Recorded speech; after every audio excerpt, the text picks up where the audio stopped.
सभी को जय मसीह की। मसीह जीवन बाय अंकुर मेहरा यूट्यूब चैनल में आप सभी का स्वागत है। तो मित्रों, क्या आपने कभी सोचा है कि क्या किसी व्यक्ति के जीवन का उद्देश्य इतना बड़ा हो सकता है कि उसे अपनी खुद की इच्छाओं को नकार कर पूरी दुनिया की भलाई के लिए काम करना पड़े? क्या आप जानते हैं कि एक व्यक्ति ने ऐसा ही किया और उसका नाम था यिर्मयाह भविष्यवक्ता।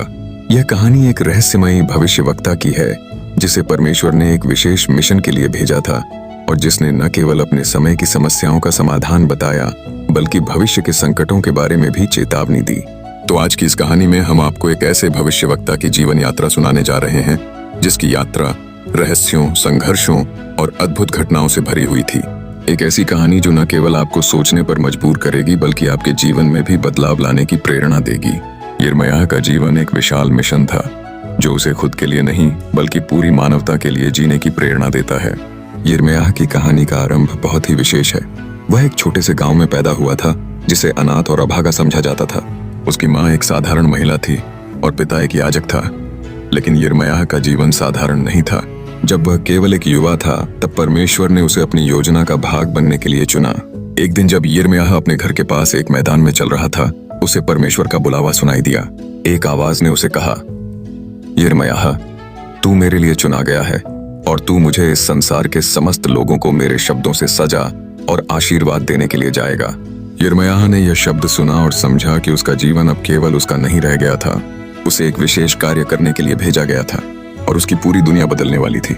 यह स्थिति यिर्मयाह के लिए आसान नहीं थी। उसे डर था, वह संकोच करता था क्योंकि वह एक युवा था और उसे ऐसा लग रहा था कि वह इस जिम्मेदारी को संभालने के लिए सक्षम नहीं था। लेकिन परमेश्वर ने उसे यह आश्वासन दिया, मैं तुझे छोड़ूंगा नहीं, तेरी सहायता करूंगा। और तब यिर्मयाह को यह एहसास हुआ कि यह केवल उसकी शक्ति से नहीं बल्कि परमेश्वर की शक्ति से संभव होगा। यिर्मयाह को इस महान कार्य के लिए तैयार होने में कोई आसान रास्ता नहीं मिला। उसे अपने ही लोगों से विरोध का सामना करना पड़ा। लोग उसे झूठा, पागल और भविष्यवाणी करने वाला व्यक्ति मानते थे। यिर्मयाह को बार बार यह चेतावनियां दी गईं कि वह अपने संदेशों को रोक दे, लेकिन उसने कभी हार नहीं मानी। उसने अपनी पूरी ताकत और आत्मविश्वास से कहा, मैं परमेश्वर का संदेश दे रहा हूं और मुझे इस पर विश्वास है। लेकिन यिर्मयाह का संदेश हमेशा नकारात्मक नहीं था। उसके पास एक बहुत गहरी और सशक्त चेतावनी थी। वह जानता था कि यदि लोग अपनी गलतियों को नहीं सुधारेंगे तो एक दिन उनका पतन निश्चित होगा। यिर्मयाह ने न केवल यह भविष्यवाणी की कि बुरी घटनाएं होंगी, बल्कि उसने उन बुरे दिनों से बचने के उपाय भी बताए। उसने लोगों से अपने जीवन को सही दिशा में मोड़ने की अपील की ताकि वे परमेश्वर के मार्ग पर चल सकें। लेकिन अधिकांश लोग उसकी बातों को नजरअंदाज करते गए और अपनी आदतों में बदलाव नहीं लाए। यिर्मयाह की यात्रा आसान नहीं थी। उसे अकेले ही अपने कार्यों का सामना करना पड़ा। वह कभी कभी एकांत में बैठकर यह सोचता कि क्या उसका यह कार्य सफल होगा। लोग उसकी बातों पर विश्वास नहीं करते थे और उसका विरोध भी बढ़ने लगा था। एक समय ऐसा आया जब उसे घेरने और मारने तक की धमकियां मिली। यिर्मयाह ने अपने संघर्षों का सामना परमेश्वर पर विश्वास रखकर किया। वह जानता था कि उसे अकेले इस कार्य को नहीं करना है क्योंकि परमेश्वर हमेशा उसके साथ था। उसने सच्चाई को कभी नहीं छोड़ा और अपने दिल में हमेशा यह माना कि उसका संदेश एक दिन लोगों तक पहुंचेगा। यिर्मयाह की यात्रा केवल एक धार्मिक यात्रा नहीं थी बल्कि यह संघर्षों, आस्थाओं और विश्वासों की परीक्षा थी। वह अपने जीवन में हर कठिनाई का सामना करता था, लेकिन उसने कभी हार नहीं मानी। उसने न केवल अपने समय के लिए बल्कि भविष्य के लिए भी कई महत्वपूर्ण भविष्यवाणियां की। उसने बताया कि कैसे लोग अपने पापों के कारण विनाश के कगार पर पहुंच जाएंगे। लेकिन इसके साथ ही उसने यह भी भविष्यवाणी की कि परमेश्वर अपने लोगों को वापस ले आएगा और एक दिन यह भूमि फिर से परमेश्वर के आदर्शों पर आधारित होगी। एक बार एक ऐसी घटना आई जब यिर्मयाह ने परमेश्वर के आदेश से यरूशलेम के बारे में एक नकारात्मक भविष्यवाणी दी। उसे इस भविष्यवाणी को लोगों के सामने लाने का आदेश था जो राजा के लिए खतरे की घंटी बन गई थी। तब राजा ने यिर्मयाह को पकड़कर जेल में डाल दिया। लेकिन यिर्मयाह ने हार मानने के बजाय अपने संदेश को और भी दृढ़ता से लोगों तक पहुंचाया। एक दिन परमेश्वर ने यिर्मयाह से कहा, तुम्हें यरूशलेम में रहने वाले लोगों को बार बार चेतावनी देने का कार्य दिया गया है ताकि वे अपने रास्ते बदल सकें। तब यिर्मयाह ने इसे अपने कर्तव्य के रूप में लिया और कभी भी उस आस्था और विश्वास को नहीं छोड़ा जो उसे परमेश्वर ने दिया था।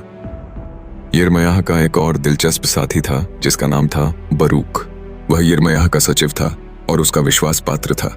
बरूक यिर्मयाह की कई भविष्यवाणियों को लिखता था और उन्हें लोगों तक पहुंचाता था। एक बार जब यिर्मयाह को कैद कर लिया गया तब बरूक को यिर्मयाह के संदेशों को लिखने और प्रचारित करने का कार्य सौंपा गया। एक खास दिन जब बरूक ने यिर्मयाह की भविष्यवाणी को राजा के पास पढ़ने के लिए भेजा, तो राजा ने उसे पढ़ा और उसे आग में जलाकर नष्ट कर दिया। यह घटना यिर्मयाह और बरूक के लिए एक और परीक्षा थी, लेकिन परमेश्वर ने यिर्मयाह को यह आश्वासन दिया कि उनकी भविष्यवाणियां तब भी पूरी होंगी, चाहे लोग उन्हें न माने। बरूक और यिर्मयाह ने जब देखा कि राजा ने भविष्यवाणियों को जला दिया है, तब परमेश्वर ने दोबारा यिर्मयाह से कहा, उन्हीं वचनों को फिर से लिख और मैं उसमें और भी बातें जोड़ूंगा। यह इस बात का प्रमाण था कि परमेश्वर का वचन कभी नष्ट नहीं होता, वह फिर से जीवित होता है और समय पर कार्य करता है। यिर्मयाह के जीवन में एक और महत्वपूर्ण घटनाक्रम तब आया जब बाबुल की सेना ने यहूदा पर आक्रमण किया। यिर्मयाह ने पहले ही यह भविष्यवाणी कर दी थी कि यदि लोग पश्चाताप नहीं करेंगे तो बाबुल के राजा नबूकदनेस्सर द्वारा यहूदा जीत लिया जाएगा और लोग बंदी बनाकर ले जाएंगे। लेकिन फिर भी लोग न माने। जब यह सब सच हुआ तब लोगों को यिर्मयाह की बातों का अर्थ समझ में आया, पर बहुत देर हो चुकी थी। यरूशलेम का मंदिर नष्ट कर दिया गया, राजा को बंदी बना लिया गया और बहुत से लोग बेबीलोन में बंधुआ बनाकर ले जाए गए।